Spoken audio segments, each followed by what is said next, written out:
Thank you so much, Nancy, for that glowing intro. And Nikki, thank you for your help as always. So welcome everyone, and Happy New Year. Thank you for joining us yet again. Year after year, I see a lot of familiar faces. So today we'll be discussing the key legislative updates in California for 2025. And some that went into effect in mid or late 2024 that I want you to be aware of anyway. These updates cover several important areas, including wage and hour laws, discrimination protections, and new obligations for businesses. So the goal is to help you understand these changes, as always, prepare any actionable steps like updating employee handbooks or training your employees. And as we go through each slide, just make notes and questions, put them in the slides like in the chat, like Nancy said, and then we'll get to address them at the end of the presentation. So the 2024 legislative session introduced significant changes, and one of the more notable areas include updates to the Private Attorneys General Act, which I kind of really wanted you to at least be aware of in the back of your mind, which impacts how wage and hour claims are handled. There are also incremental changes to minimum wage laws and new protections for employees against discrimination, and some changes to leave laws. Here's what to keep in mind. As always, compliance isn't just avoiding penalties, right? It's about protecting your business reputation and fostering that trust among your employees. And particularly some of these updates affecting wage and hour and discrimination policies will require policy revisions and training updates and strategic planning to ensure that you guys are in compliance. So let's discuss the PAGA reforms just real quickly. So there are these sections, you don't need to remember what they are. The changes that take effect were effective June 19, 2024. And the key updates that I think are really important for you to be aware of is that there are some good news, which is that employees now must meet more strict criteria to bring PAGA claims. This means that only employees with clear evidence of violations can proceed, which should reduce to some extent the frivolous claims. There's also a trial scope limit, which means that PAGA trials will now focus only on specific claims tied to individuals bringing the action rather than opening the door to broader claims. There's also a penalty structure, and penalties for first-time or isolated violations can now be reduced, which is good news, giving you guys an opportunity to address issues without facing excessive penalties. So what does all of this mean? I know there's a lot of information. So continue to be proactive and conduct audits, wage and hour audits, to address any potential issues before they escalate into claims. We're always here for that if you need any help. Review your internal compliance policies. Make sure you have all the basic ones, meal and rest breaks, overtime, and timekeeping, especially for payroll practices. Those calculations for meal and rest break and overtime are key. Those are the typical suspects for these types of lawsuits. So please keep in mind and take advantage of the expanded cure provision under this PAGA reform, which may or may not be necessarily the best approach for every single client, but we'll work with you or you'll work with someone else to ensure that it is. If a violation is curable and it makes sense for you to act quick to remedy it within the given time frame to avoid liability, that may be the best approach. Okay, so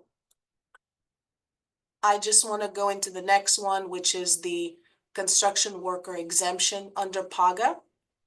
And this exemption has been in place, but it has been actually extended through 2038. And it applies to workers in the construction industry who are covered by collective bargaining agreements that include specific terms such as grievance procedures and pay rates.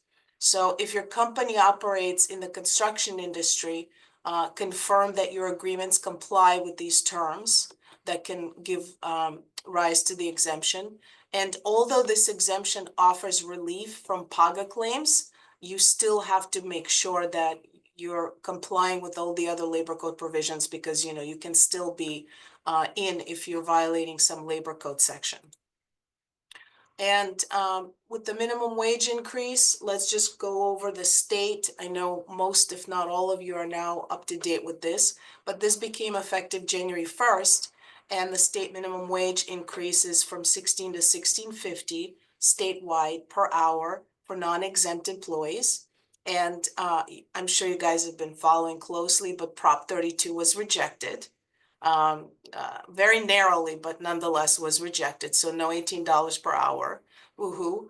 And so what we want to do with minimum wages is always adjust the pay rates for all the non-exempt employees to meet the new requirement. Evaluate any exempt employee salaries to ensure that they meet that salary threshold. And again, the exempt employee threshold is always based on the state minimum wage only, and it is double the state minimum wage. So that annualized, it turns into 68,640. Okay, so make sure that you guys are compliant with that. And as always, keep an ear to the ground about local ordinances. For many of you are in the city of LA. They have their own minimum wage, which is higher than the state requirement. It's 1728 for the city of LA. But there's also a comprehensive list from the DIR. If you need it, I'll send it to you, for covering all the counties and any local ordinances for the cities.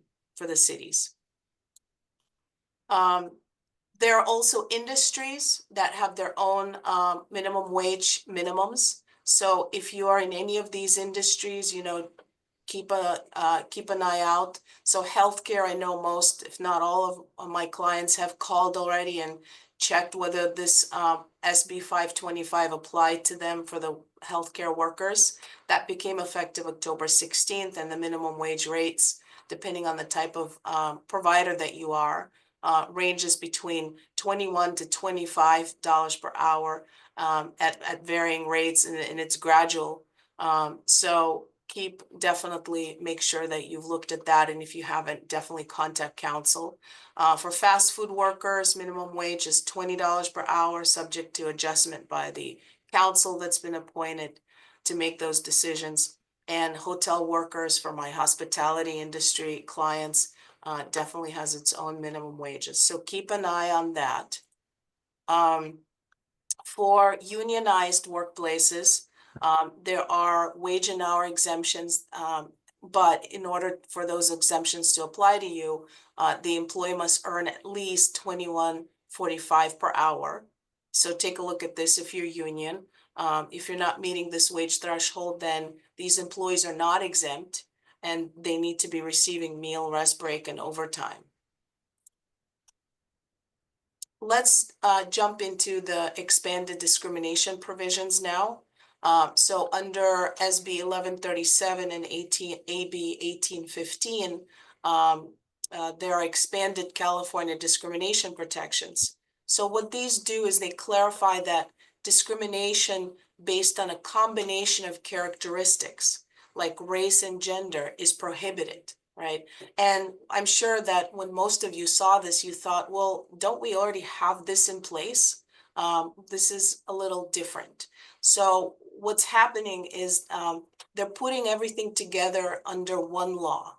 Okay, so recognizing discrimination and harassment based on multiple categories when they may intersect. Okay, so you may have a female employee who is a minority, for example, African American, and now there's an intersection between gender and race, right? So they now might be able to make a claim for both race and gender discrimination. And the intent behind this law is that the state is trying to make it easier to catch bad behavior on the basis of multiple characteristics.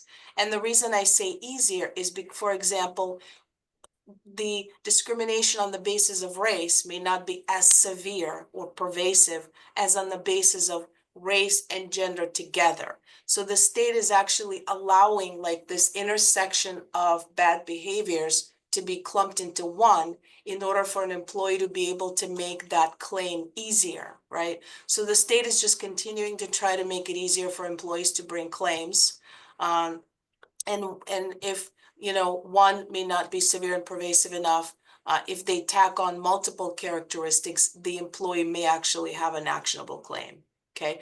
Additionally, under 1815, the state is now amending redefining race. Okay. And so non-historic race traits such as protective hairstyles are now explicitly protected under the law. Okay, so under 1815, the definition expands by first removing the word historically. Okay, because when we talk about, and this is specifically with respect to hairstyles, when we talk about hairstyles, in the policies typically say historically individuals wore hair styled this way and that way. And so this 1815 basically says we're going to take out the references to historically, because it's not just in the past, right? It also exists today. And so now wearing twists, braids, wearing your hair in any way, style, shape, or form that you want, you can't take any sort of action against an employee for doing that. And you don't want to make references to any of that if you're taking any adverse employment action, because it's going to be considered potentially racially discriminatory. So if it can be considered part of their race, it's going to be part of this protected class under 1815. So keep that in mind. This is another type of discriminatory practice under SB 1100 to tell employees that they have to have a driver's license to have a job. Okay, so if the job requires the use of a driver's license, then it's going to be a qualification to get the job. That's fine. That's not what they're prohibiting. You can put this into a job ad if it is part of the job description and screen people for this requirement. But remember, the burden under this new law is now on the employer to prove that it is a bona fide occupational requirement. Otherwise, it can be viewed as discriminatory. Okay, and you also have to show that using alternative transportation is not comparable in time, in travel time or cost. So you want to make sure that you don't have unnecessary requirements in the job posting and the application to ensure compliance. This is another one, SB 1340 is an expansion on employee protection. And currently, we already have, as you know, the EEOC and the DFEH, which is now the California Rights Department, that are charged with authority to enforce any violations, you know, discrimination and harassment. But based on this new Senate bill, now local governments can do it too. So this makes it easier to bring charges against somebody. We're talking about any local city, county, agency that can potentially knock on your door and say, hey, you were at the store the other day or whatever, like you violated, you know, you violated such and such law, right? So this collaboration between state and local entities is basically ensuring that discrimination is as minimal as possible. This new Senate Bill 3, or rather law under Senate Bill 399 is called Captive Audience Meetings Ban. And what it does is it prohibits employers from coercing religious or political discussion. Okay, so if you're going to require employees to attend a meeting where you're going to be asserting your religious or political views, this law protects employees against you doing that, or rather forcing you to have to listen and agree. Okay, so employees are protected from retaliation if they don't want to attend a meeting. And there are actually pretty high penalties of $500 per violation for requiring employees to attend such a meeting. And enforcement options include the labor commissioner as well as a private right to sue. SB 533, this is a reminder, if you didn't have a chance to put a workplace violence prevention plan into place, which went into effect in mid-2024, now is definitely the time to do that.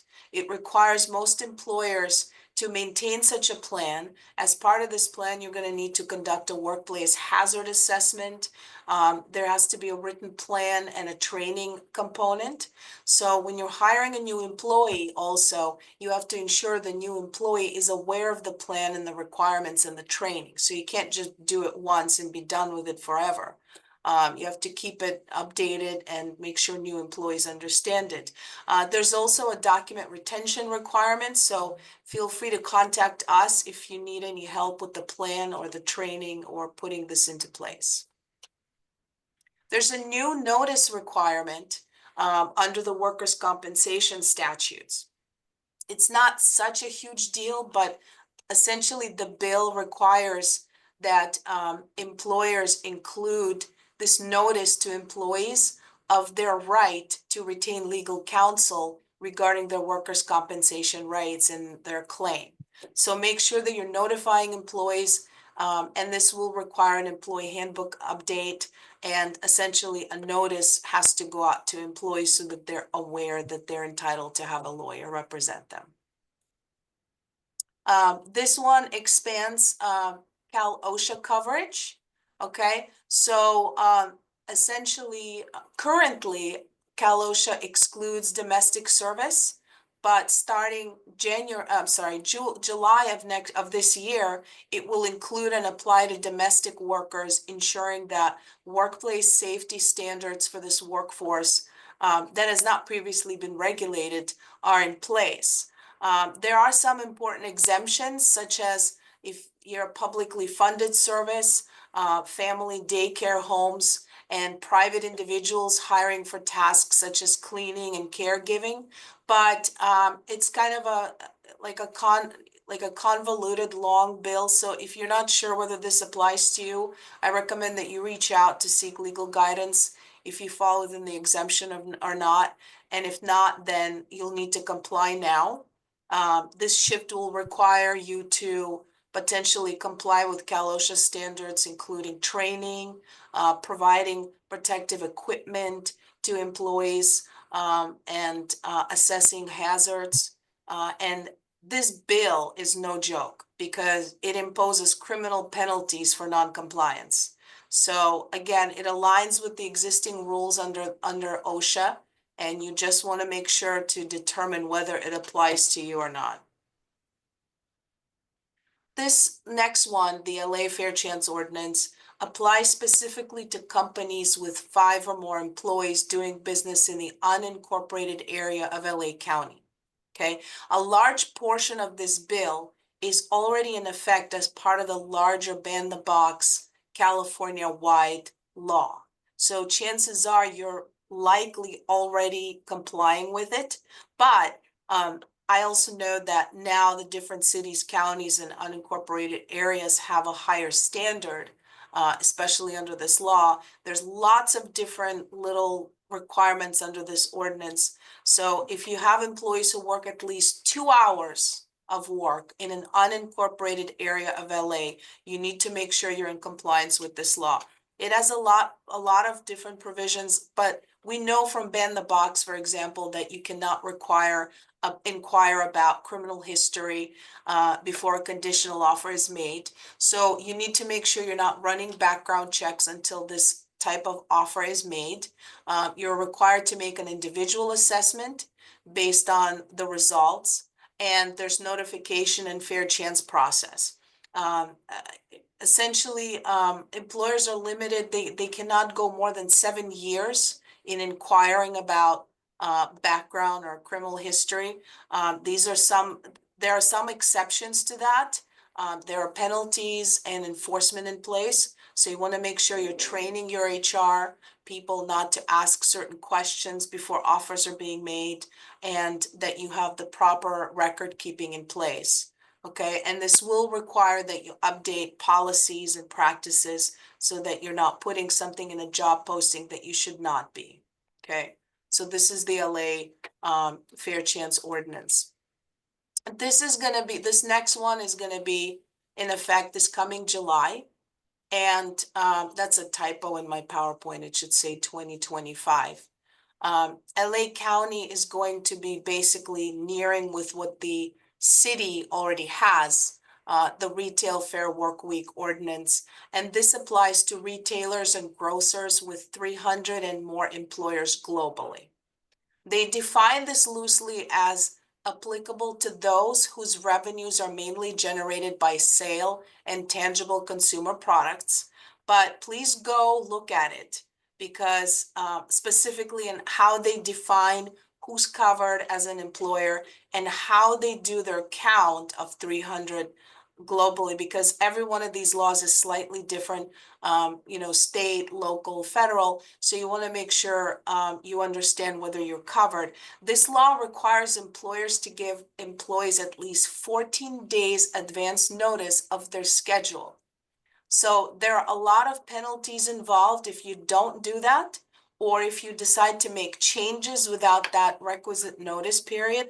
So they included a penalty called predictability pay, which is due to employees if you don't meet these requirements. So in other words, if you don't give the employee at least 14 days in advance the notice of their schedule, or if you change their schedule last minute, then they're entitled to predictability pay, which is a penalty, and it's paid at the regular rate depending on what the change is. And you want to make sure you're providing a good faith estimate of their schedule, and there's rules about rest breaks between the shifts. So just take a look at it, make sure you're in compliance, you understand what it is. And there is an enhanced whistleblower protection under AB 2299.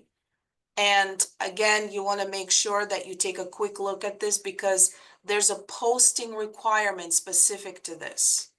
The labor commissioner has the job of creating a model that can be used for this. So I posted a link down here. You can literally copy this model list, which is in compliance with the posting requirement, or you can create your own if you like. But either way, you must provide the notice. There is a change to the paid family leave requirement. And under AB 2123, you as an employer can no longer require employees to use 2 weeks of vacation before accessing the paid family leave benefits. And this used to not be a thing at all. So I know that some, if not most of you, may have a written policy in your employee handbook that actually states that employees are required to use 2 weeks of vacation before accessing PFL benefits. So make sure that that's updated because that's no longer allowed. There are also expanded protections for victims. And boy, this thing is convoluted. So let me unpack it for you. So it enhances leave rights and discrimination protections for victims of violence. There's something now called a qualifying act of violence, short for QAV, okay? And this is something that needs to go in your employee handbook. QAV is defined as, it states it includes something like domestic violence, stalking, perceived or actual threats of violence, and it extends the protections for employees not just if they personally suffer any of these QAVs, but also if a family member is a victim of violence or any of those acts. This is now enforced by the California Civil Rights Division, and looking at it under FEHA, I see it as almost like retaliation and discrimination. You can't retaliate or discriminate against employees for actually using these protections under 2499. And this is why I said it's convoluted. the paid sick leave is now written into this bill. So it expands when employees can use paid sick leave, right? So typically all of your policies state these are the reasons that an employee can take paid sick leave days for. This expands on that. So now your employee handbook has to have these additional provisions that define what an employee can take paid sick leave for. Okay. And again, I don't understand why it's being used in this bill, but it says paid sick leave can be used for jury duty, witness duty, doing a number of things on the list, like helping somebody relocate, getting a temporary restraining order, seeking treatment, and they threw in all sorts of things, right? So when in doubt, if somebody's requesting paid sick leave and you're like, wait a minute, that doesn't sound right, let me go check. Maybe it is on that long list of things they can do now. So look at your policy in the employee handbook. Again, there's a notification provision. So you have to notify employees that they have this right. And there also will be, the effective date of this is January 1st, 2025, but there's also additional forms, or not additional, but there are also forms that you have to complete and fill out, and those are due by July 1st of 25. So you want to make sure you're aware of that deadline too. Now, one thing that I think is important to note is you can limit the employee time off to 12 weeks to coincide with CIFRA and FMLA. So if it's a family member that's a victim, you can limit the leave to 5 days to help them relocate, or to 10 days if they need other assistance. But this bill is very long, and I just want to make sure that you look at it and at least reach out to us or somebody else if you need additional help. Definite employee handbook update. And that is it, folks. That is the end of my presentation. I understand that now we can look at all the questions that you may have and dig into those. We haven't had a lot of questions. So, Kristina, that was a great job. And I want to say, because you've been doing this for a while for us, and I thought this was the best ones. Oh, Yeah. great. I'm so So happy to hear that. Nikki, so everyone can see the screen. We will send out this information, all the slides next week, along with the PowerPoint and the video. But Nikki, do you want to why don't you put the questions up, and then you can start putting the other questions into the Word document. And then Nikki also put in the chat the link to the labor law posters. If you do not have a new poster for 2025, ours are getting delivered next week. She put the link where you can order them. If you were a chamber member, you had an opportunity to get one free poster, but you had to go in and order it. I'm going to suggest to still order from here. You're going to have to pay, and then we'll give you a refund if you already are on the list for the free one. Because there's two different links and it's just too confusing on here. Or you could shoot me or Nikki an email and we could send you that link. But if you're not a chamber member, we are going to offer the posters to you at $20. They are actually double-sided English and Spanish. So you're going to get, you'll still have two posters. You'll still need one if you need Spanish. If you don't need Spanish, it's not going to make a difference. And then Nikki, go ahead and share.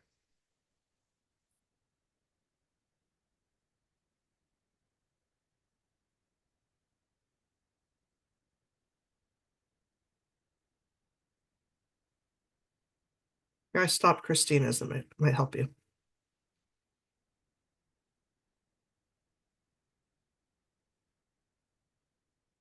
So as Kristina's been doing the webinar, Nikki's been putting in the questions. And I left my glasses downstairs. I'm sorry, I wasn't on mute and my dogs were going crazy because the gardener was here. So sorry if you heard all that commotion. So law enforcement discrimination laws. Maddie asked, does this apply to I-9s as well for the driver's license to be provided as an acceptable form? Because you had a slide that talked about discrimination against the driver's license. So does this mean it won't be allowed to ask for a DUI for I-9 or a driver's license for I-9 purposes?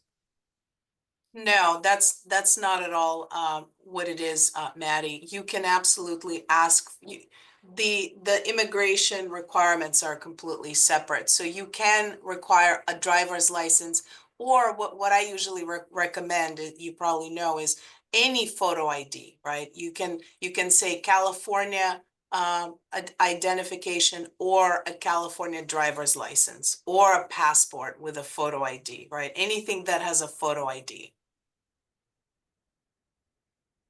Um, okay. So then the next question is from John.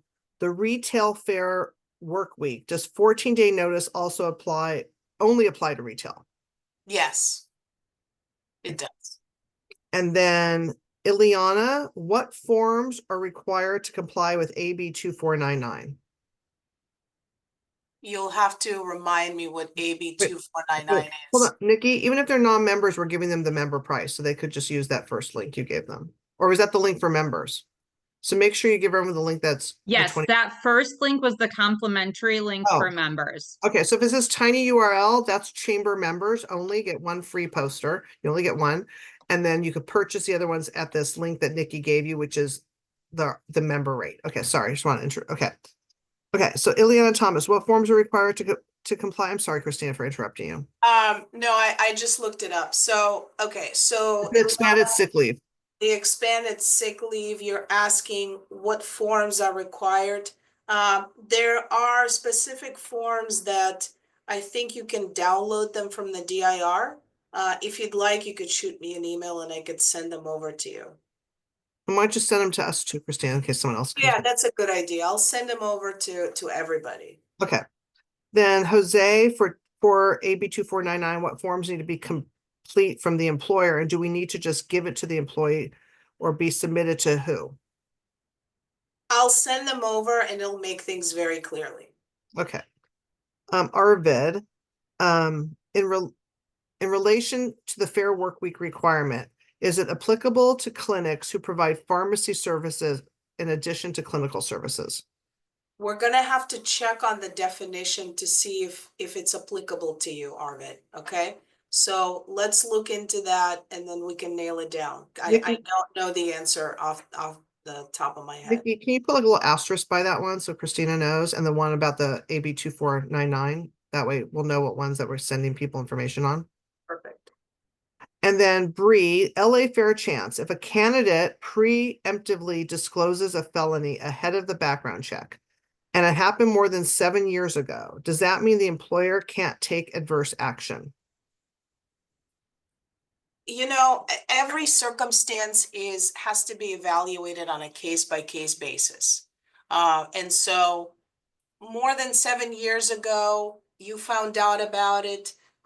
Chances are you're probably not likely to be able to use it. However, depending on what industry you're in, right? If it is an individual working with children, or a vulnerable population, and depending on the type of felony that it is, if it is highly relevant, there may be actual regulations that require you to disqualify that person, right? So I'm happy to look at it with you individually if that doesn't address it sufficiently, but the answer is it depends. It's not black and white.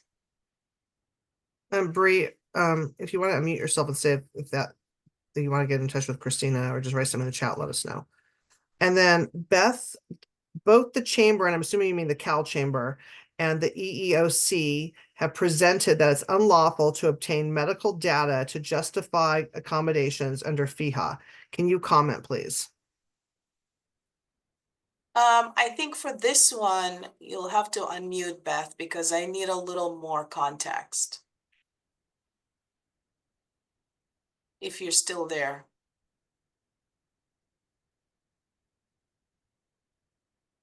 Yeah, I mean, I'm not sure really what the question is or how I can comment on it. It's generally, first of all, it's not really unlawful, but there are nuances, right? I mean, depending on the circumstance, if you're using medical information to determine whether an accommodation under FEHA is warranted, you're typically not really allowed to have the details of what's going on, what the diagnosis is. All you need to know is what kinds of restrictions or accommodations. So I don't know if that's what the question is, but I'm happy to dive deeper into it if you want to contact me directly. Okay, Beth, are you okay with that? You want to put anything in the chat or you want to unmute? A declaratory statement is what she was looking for. Okay, I'd be happy to email something over if you want to shoot me an email. Okay, and I put Kristina's email in the chat earlier on. And then Beatrice, AB 2499 expanded sick leave notify employee rights. Yes, Oh, correct. she was just verifying that. I forgot that was a question from. Oh, host is not allowing to unmute. I'm not getting a notice on that, Beth. Let me find you in my thing. Yeah, I'm not either. Yeah, it normally says someone's requesting it, so give us a second. And Nancy, check your messages. I sent one for Jen too to I you. wrote you back. Thank you. I got it there. And I think you can see me. So the real clarifying question was, it was very surprising to me to attend a conference and have an EEOC national representative and one of my team members attended a chamber of commerce where the declaratory statement was, you cannot get underlying medical information, even if you don't have enough data to clarify the need for the accommodation. And so I just appreciate you expanding on that, that when you do have a need for clarification, you have to comply with very specific standards. But yes, you can get medical data if you need it. Well, okay, so now that you've reframed it, Beth, I have enough information to give you a definitive answer. So it is absolutely correct and has always been the case that an employer is not entitled to obtain medical diagnosis, Correct.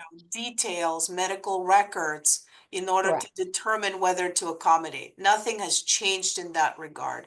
Correct. And so there has been some clarification from the EEOC, but for the most part, nothing's changed. If an employee is requesting accommodation, all you need to know and need to have from a doctor is certification, if it's under FMLA or CIFRA. The certification should indicate the extent of the restriction, and you should absolutely engage in the interactive process with the employee to obtain as much information as possible as to what type of accommodations are sufficient.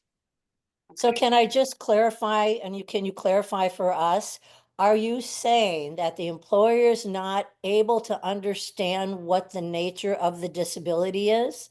Because if you're looking for a disability that has a medical diagnosis and we never get to know what the unknown disability is that you can't see, how do we know that you are categorized as disabled under ADA, FEHA, or any other category? Right. All you need to know, for example, is whatever the disability is, it will require, for example, intermittent medical appointments. Okay. Okay, but hold on. How do you know what the disability is if the medical provider is never providing you documentation or even a statement that says they have post-traumatic stress disorder, they have anxiety disorder, they have OCD? If we never get anything from a doctor that says that that's their disability, how do we know they have a disability? The doctor's note that states that they're working with the employee, that the employee is partially disabled, is all you need to know. So what I hear you saying, hold on. What I hear you saying is you are looking for a medical provider to actually say, yes, I understand the definition of EEOC, FEHA, and ADA, and yes, they are disabled. And that's all we need. And I would agree with that, but I just wanted to clarify that we're on the same page regarding that issue. Beth, the definition of a disability under state law is very clear. Exactly. So the doctor should be able to tell us very clearly they're disabled. What it states is that it is any medical condition that interferes with the employee's ability to perform their essential job duties with or without accommodation. So I it understand. doesn't matter what their specific diagnosis is. If the doctor is I agree. certified that they're not able to stand for more than, 2 hours at a time, if they're not able to walk But for. we're talking about two different things, Christina, because I need to start with Okay, understanding well, what Beth, the doctor is saying Beth, there. But we I'm can gonna- have this conversation offline. yeah, we're Thank gonna you. have this I would afterwards. We be have other happy to questions and we have other continue to people on talk to here. you about that, Beth. Okay, we'll connect you. Okay. Okay. And then Jose, do you have the case number used to outline the new discrimination policies? For yeah. His name. Jose Luis, I'm not sure what you're asking for. Could you clarify? Case name Here, used. let me unmute him. Ask him to unmute. Give me a sec.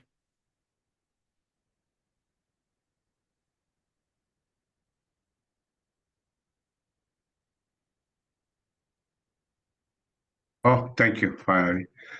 Yes, all these regulations come from cases or some specific cases that creates the regulation. So I was wondering if you have a case that we can check to see what happened and how they come up with these new anti-discrimination laws. So there are no cases specific to the expanded discrimination protections under 1137 and 1815. They are simply legislative updates. Perhaps there are some cases that might touch on the subject, but I don't have them handy, and I really don't think that you need those. There is, though, if you want to dig deeper into it, the legislative history of each of those provisions. So I would be happy to work with you on getting that if you'd like. I know you really like to know your stuff, Jose Luis.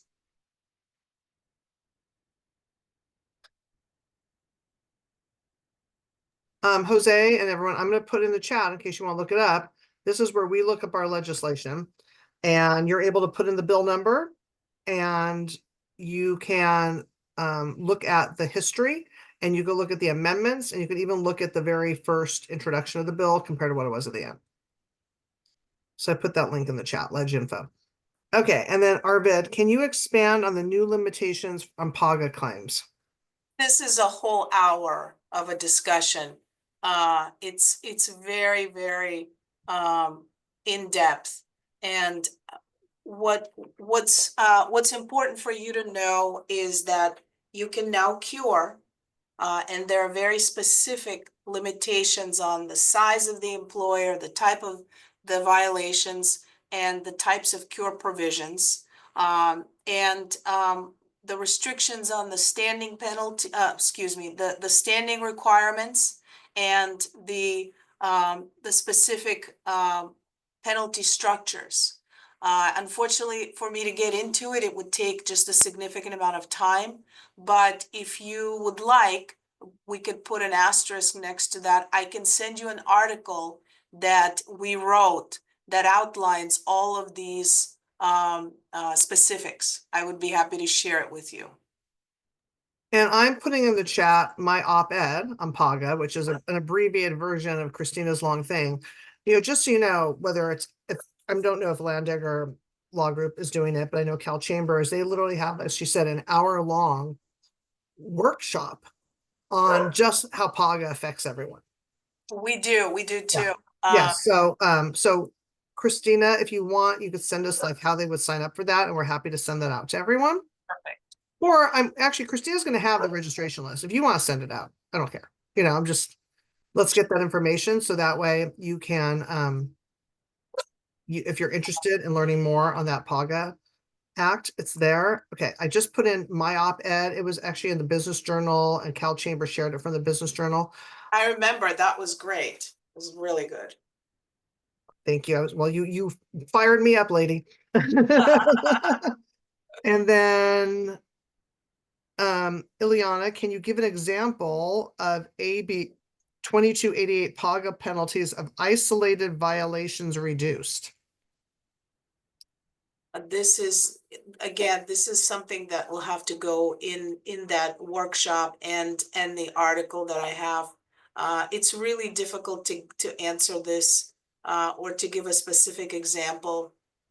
But essentially, the way that it works is if you have cured, there's going to be a reduction in the penalties. And it really is going to turn on the types of violations that they are.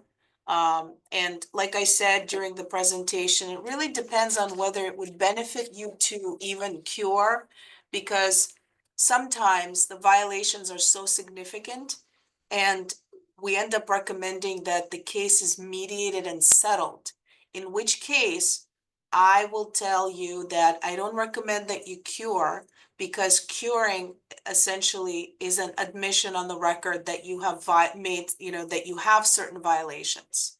So it just kind of depends on what's going on in any given case. Okay, so, but I would be happy to get into the details with you.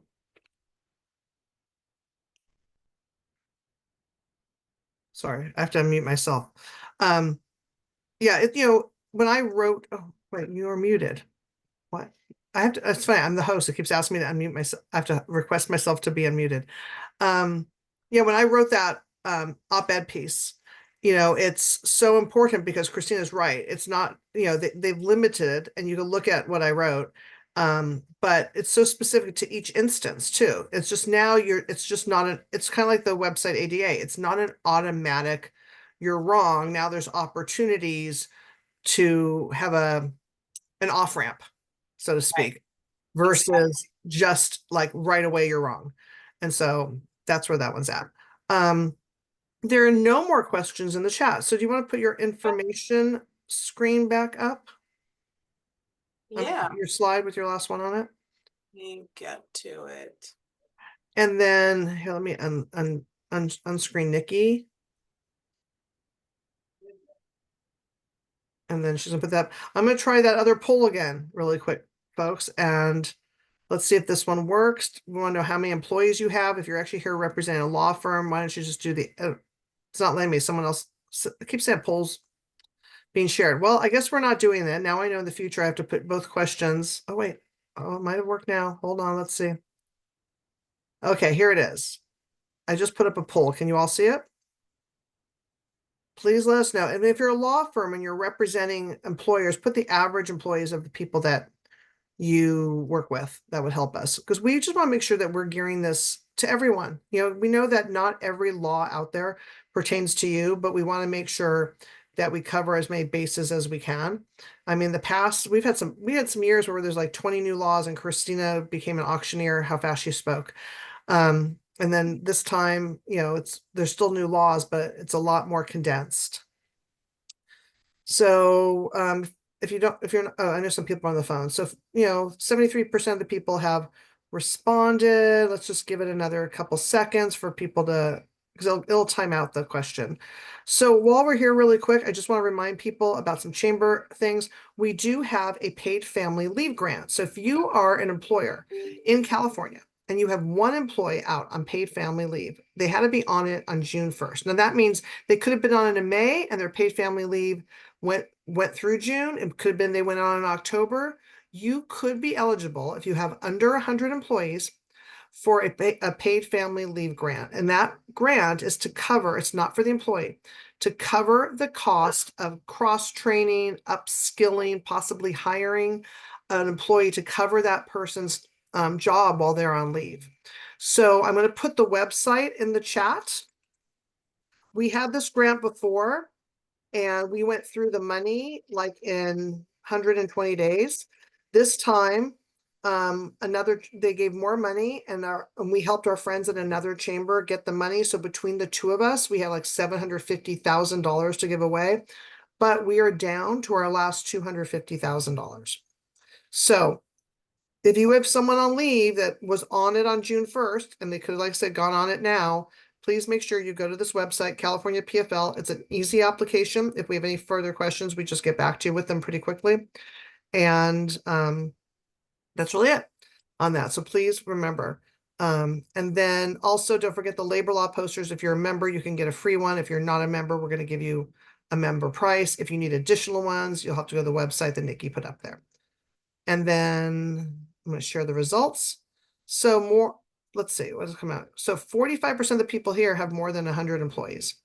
And that's kind of even between 10 to 50, and then 51 to 100, there's 17%. And I think that's valuable information for Kristina when she does these webinars, and for when we do our mid-year. We do a mid-year labor law update as well with our partner at the California Employers Association. So you can look for that. Once you're on this list that you signed up with, you will get notification of that. And I'm going to close it.